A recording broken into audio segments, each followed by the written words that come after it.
नमस्कार मित्रांनो, अश्वमेध नर्सिंग ट्युटर्समध्ये आपलं सगळ्यांचं स्वागत आहे.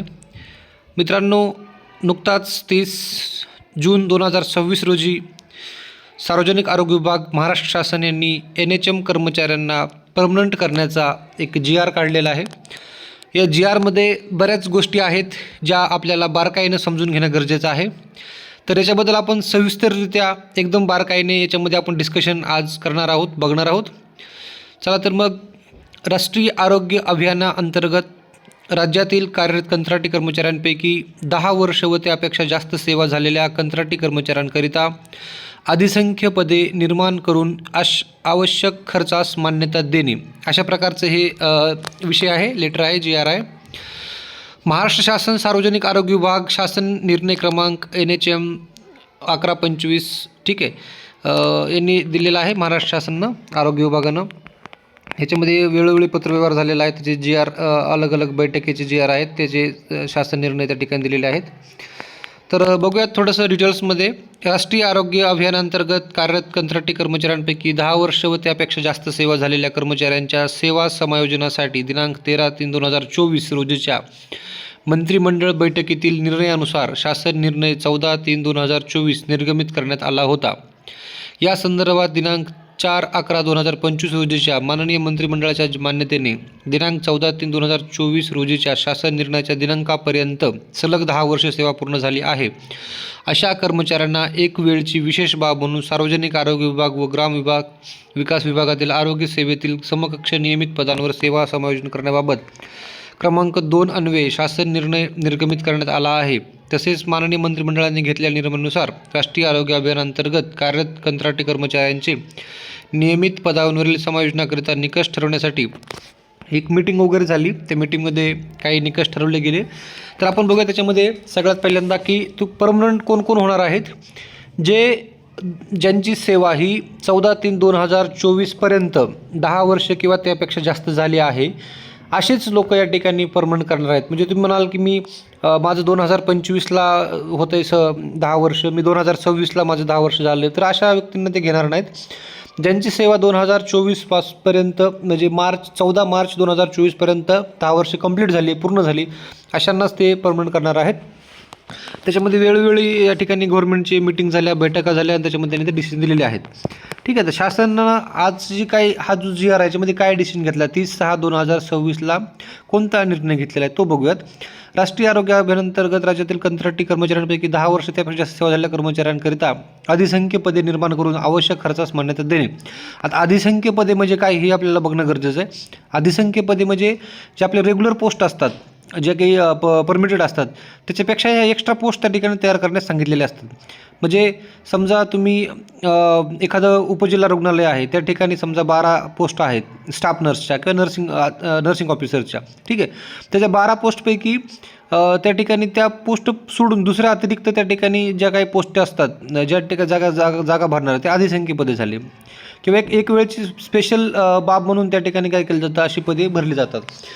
कधी कधी ज्यावेळेस समजा तुमचं कास्ट व्हॅलिडिटी सर्टिफिकेट वगैरे असेल किंवा कुठला डॉक्युमेंट प्रॉब्लेम असतो, अशा केसेसमध्ये तुम्हाला डायरेक्ट कामावरून काढून न टाकता त्या ठिकाणी तुम्हाला अधिसंख्य पदाच्या याच्या खाली अंडर तुम्हाला त्या ठिकाणी रुजू करून घेतलं जातं. म्हणजे तुमचं ते एक स्पेशल पोस्ट असते, तुम्हाला पेमेंट वगैरे सेम राहतो, सगळं राहतं. फक्त तुमची इन्क्रीमेंट वगैरे जे काही गोष्टी असतात, इन्क्रीमेंट होते, परंतु जे प्रमोशन वगैरे जे काय असतं किंवा जे काही पेन्शनचे जे काही लाभ वगैरे असतात ते तुम्हाला भेटत नाहीत.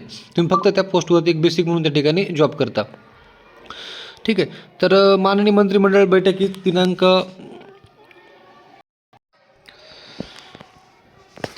बैठकीच्या दिनांकास 25/6/2026 आरोग्याअंतर्गत तांत्रिक खंड वगळून 10 वर्ष व त्याहून अधिक वर्ष कंत्राटी सेवा पूर्ण करणाऱ्या 15,010 इतक्या कर्मचाऱ्यांना एक वेळची विशेष बाब म्हणून समकक्ष वेतन श्रेणीतील अधिसंख्य पद निर्माण करून त्यावर नियुक्ती देण्याच्या कार्यवाहीस मान्यता देण्यात येत आहे.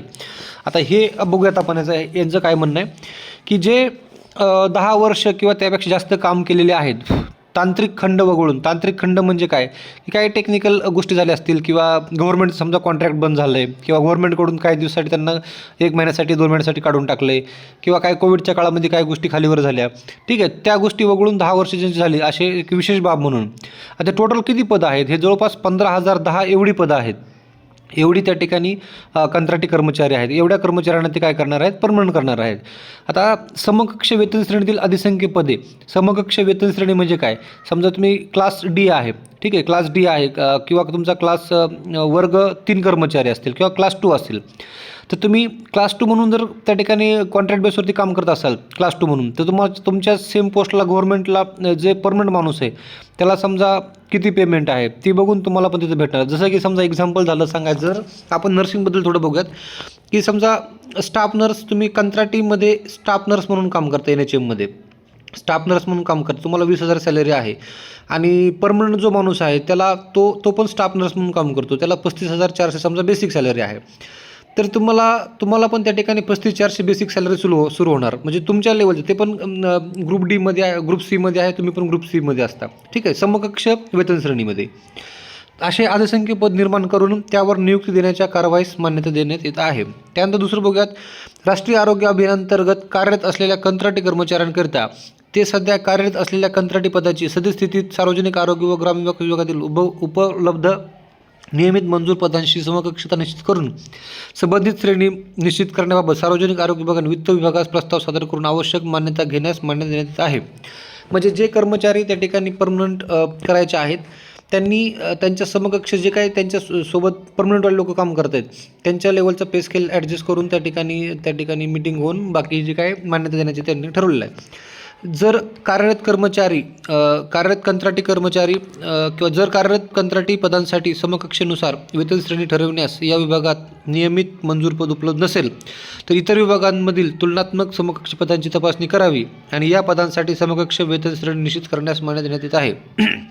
म्हणजे जर कार्यरत कंत्राटी पदांसाठी समकक्षेनुसार, म्हणजे समजा स्टाफ नर्स, एक्झाम्पल आपण स्टाफ नर्सवरतीच घेऊयात, स्टाफ नर्सची एक पोस्ट आहे प्राथमिक आरोग्य केंद्र, समजा PHC आहे, PHCमध्ये त्या ठिकाणी पोस्ट वॅकंट नसेल, तर तुम्ही मग नेक्स्ट काय करणार, तुम्ही त्या ठिकाणी ग्रामीण रुग्णालय किंवा उपजिल्हा रुग्णालयामध्ये त्या ठिकाणी काय करणार, पोस्ट खाली करणार आणि त्या ठिकाणी किंवा पोस्ट खाली असेल तर त्या ठिकाणी तुम्हाला काय करणार, रुजू करणार.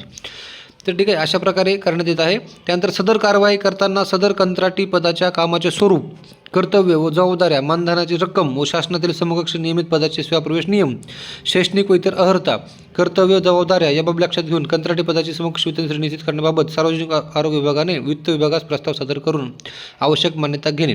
ठीक आहे, म्हणजे तुमचं जे काय परमनंटवाल्या पोस्ट आहेत, परमनंट पोस्टला जे काही रूल्स असतात तुमचे कामाचे वगैरे, सेवाप्रवेश नियम रूल्स, ते प्रवेश नियम रूल्स तुम्हाला देखील लागू करण्याचा त्या ठिकाणी ठरवलेला आहे. सदर वेतन श्रेणी निश्चित करताना समकक्ष पदांच्या 7व्या वेतन आयोगातील वेतन श्रेणी विचारात घेण्यास मान्यता देण्यात आहे. म्हणजे तुमची जी काही नियुक्ती आहे ती सध्या 7व्या वेतन आयोगानुसार, पे स्केलनुसार जी काय असेल त्यानुसारच तुम्हाला त्या ठिकाणी घेतलं जाईल, 7व्या वेतन आयोगानुसार. त्यानंतर याप्रमाणे कंत्राटी पदाशी समकक्ष ठरवण्यात आलेल्या पदांकरिता विभागाने अधिसंख्य पद निर्माण करून संबंधित पात्र उमेदवारांना त्यावर नियुक्ती देण्यासंबंधित विभागांनी कार्यवाही करण्यास येत आहे. म्हणजे संबंधित जे काही विभाग असतील, जसं समजा तुमचं NHMमध्ये सार्वजनिक आरोग्य विभाग आहे, दुसरं DMR आहे वगैरे, ठीक आहे, ज्या काही विभागात तुमची नियुक्ती होईल त्या ठिकाणी तुमच्या बद्दल त्या ठिकाणी पद नियुक्ती करून उमेदवारास संबंधित विभागाने कारवाई करणे त्या ठिकाणी गरजेचं आहे. त्यानंतर प्रस्तावित अधिसंख्य पदाकरिता समकक्ष संवर्गाच्या वेतन श्रेणीमधील निम्न स्तरावरील मूळ वेतन अनुज्ञेय करण्यास मान्यता देण्यात आहे. म्हणजे निम्न स्तरावरील मूळ वेतन, मूळ म्हणजे बेसिक सॅलरी जी काय असेल तुमची, ती त्या ठिकाणी तुम्हाला भेटणार, जी परमनंट एवढी आहे तेवढी. प्रस्तावित अधिसंख्य पदाकरिता कर्मचाऱ्यांनी सध्या तो घेत असलेले वेतन संरक्षित करण्यास मान्यता देण्यात आहे. त्यानंतर सदर कर्मचाऱ्यांना निम्न स्तरावरील मूळ वेतनाशिवाय महागाई भत्ता व प्रवास भत्ता लागू राहील. म्हणजे जे कर्मचारी त्या ठिकाणी परमनंट होतील अशा कर्मचाऱ्यांना मूळ वेतन, ठीक आहे, तुमची बेसिक सॅलरी जी गव्हर्नमेंटला परमनंटला भेटते ती बेसिक सॅलरी प्लस तुमचे काही DA वगैरे असतात, महागाई भत्ता वगैरे, जे काय तुमचे ट्रॅव्हलिंग अलाउन्स वगैरे असतील, भेटत असतील, ते तुम्हाला त्या ठिकाणी भेटतील गव्हर्नमेंटच्या रूलनुसार. निर्माण करण्यात येणाऱ्या अधिसंख्य पदावरील कर्मचाऱ्यांना पदोन्नती, आश्वासित प्रगती योजना, सेवानिवृत्ती, कुटुंब निवृत्ती वेतन योजना लागू राहणार नाही. म्हणजे जी जुनी पेन्शन योजना होती ते तुम्हाला लागू राहणार नाही. तसेच तुमची जी काय सेवानिवृत्ती पेन्शन योजना आहे, थोडक्यात पेन्शन योजना तुम्हाला भेटणार नाही, पेन्शन भेटणार नाही. तसेच पदोन्नती, तुमचं प्रमोशन देखील होणार नाही. तुम्हाला फक्त एक परमनंट केलेलं आहे, फक्त परमनंटच केलेलं आहे, त्याच्यामध्ये तुम्हाला प्रमोशन वगैरे होण्यासाठी तुम्ही आंदोलन करायचे नाहीत किंवा तुम्हाला ते गोष्टी भेटणार नाहीत, कारण ही अधिसंख्य पदे आहे असतात, स्पेशल त्या ठिकाणी पदं आहेत त्याच्यामुळं. सदर अधिसंख्य पदावरील कर्मचाऱ्यांना राष्ट्रीय आरोग्य अभियान योजनेअंतर्गत सध्या स्थितीत असलेल्या देय असलेल्या रजा अनुज्ञेय राहतील. म्हणजे तुम्ही जरी परमनंट झालात तरी देखील तुम्हाला जे NHM अंतर्गत तुम्हाला ज्या काय सुट्ट्या भेटतात त्याच सुट्ट्या तुम्हाला त्या ठिकाणी पुढं कंटिन्यू केल्या जातील. त्यानंतर निर्माण करण्यात येणारी अधिसंख्य पदे व्यक्ती सापेक्ष असून समकक्ष पदांसाठी निश्चित करण्यात आलेल्या कमाल वयोमर्यादा, राजीनामा, आजारपण, मृत्यू इत्यादी कारणामुळे रिक्त झाल्यास ते पद व्यपगत होईल. या अधिसंख्य पदावर नवीन नियुक्ती करता येणार नाही.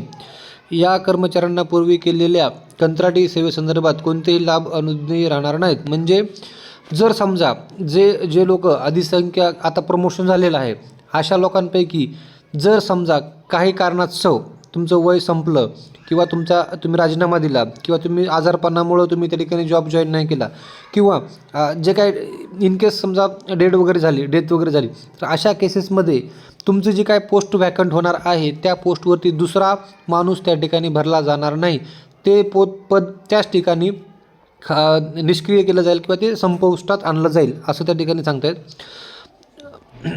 सदर पदावरील कर्मचाऱ्यांच्या वारसांना अनुकंपा तत्वावरील नियुक्ती अनुज्ञेय नसेल. म्हणजे जे कर्मचारी त्या ठिकाणी रिटायर होतील किंवा काही कारणास्तव जॉब ज्यामधून जातील नैसर्गिकरित्या तर अशा केसेसमध्ये त्यांच्या वारसांना त्या ठिकाणी त्यांच्या वारसांना त्या ठिकाणी जॉब भेटणार नाही अनुकंपावरती. सदर अधिसंख्य पद निर्मितीस अपवादात्मक परिस्थितीत केवळ एक वेळची बाब म्हणून मान्यता देण्यात येत आहे. त्यामुळे योजनेव्यतिरिक्त इतर विभागातील कोणत्याही योजनेसाठी प्रयोजनासाठी सदर बाब पूर्वोदाहरण म्हणून वापरता येणार नाही. म्हणजे यांचं असं म्हणणं आहे की ही फक्त NHMसाठी स्पेशल एक वेळची बाब म्हणून गव्हर्नमेंटनं परमिशन दिलेली आहे. जर समजा तुम्ही दुसऱ्या एखाद्या गव्हर्नमेंटच्या स्कीम अंडर काम करत असाल तर तुम्हाला त्या ठिकाणी परमनंट केलं जाणार नाही. तुम्ही म्हणायचं नाही की NHM वाल्यांना केलं मग आम्हाला पण करा, ठीक आहे, हे असं चालणार नाही. अधिसंख्य पद निर्माण करण्याबाबत व त्यांना द्यावयाचे वेतन भत्ते यावर वित्त विभागाच्या सहमतीने निर्णय घेण्यात येईल. म्हणजे जे काही इकॉनॉमिक डिपार्टमेंट आहे त्यांच्याशी सल्लामसलत करून तुमचे जे काही सॅलरीचे वगैरे आहे याबाबत सगळं नंतर आढावा दिला जाईल. सदर कंत्राटी कर्मचारी कार्यरत असेपर्यंतच सदर अधिसंख्य पद अस्तित्वात राहील. त्यानंतर ते आपोआप व्यपगत होईल. या कंत्राटी कर्मचाऱ्यांना अधिसंख्य पदावर सेवेची कमाल वयोमर्यादा 58 इतकी निश्चित करण्यात येत आहे. त्या अनुषंगाने काही विशिष्ट पदांकरिता सतल कमाल वयोमर्यादेसंदर्भात बाबी उद्भवत असल्यास तिथे वित्त विभागाने निर्णय घेण्यात येईल.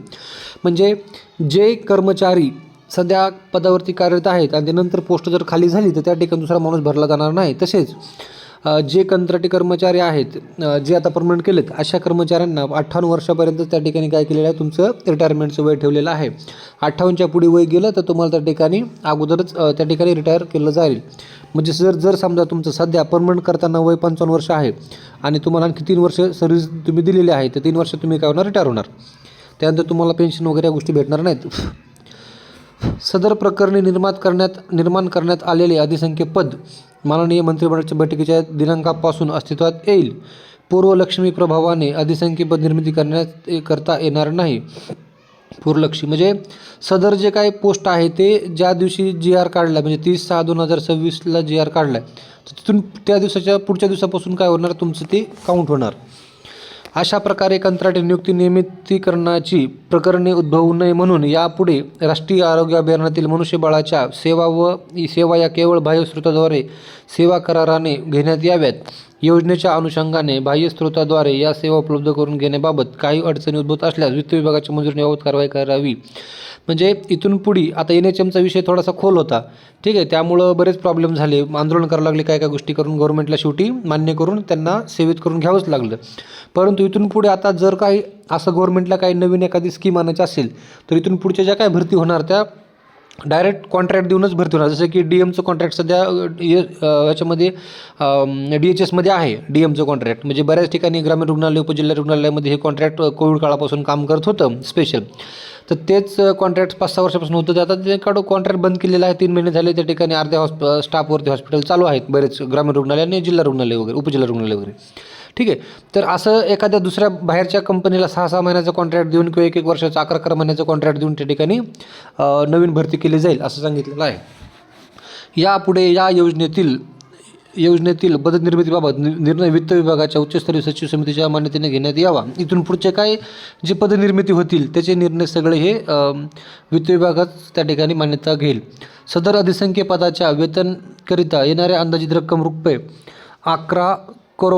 1153 करोड म्हणजे 1153 कोटी वार्षिक खर्चास मान्यता देण्यात येत आहे. ठीक आहे, अशा प्रकारचे हे गव्हर्मेंट GR आहे. तर याचे GR सर्वत्र त्या ठिकाणी दिलेले आहेत. जर मित्रांनो व्हिडिओ चांगला वाटला तर व्हिडिओला लाईक करा, शेअर करा, मित्रांना पाठवा, जेणेकरून त्यांना देखील इन्फॉर्मेशन पूर्णपणे भेटून जाईल. धन्यवाद.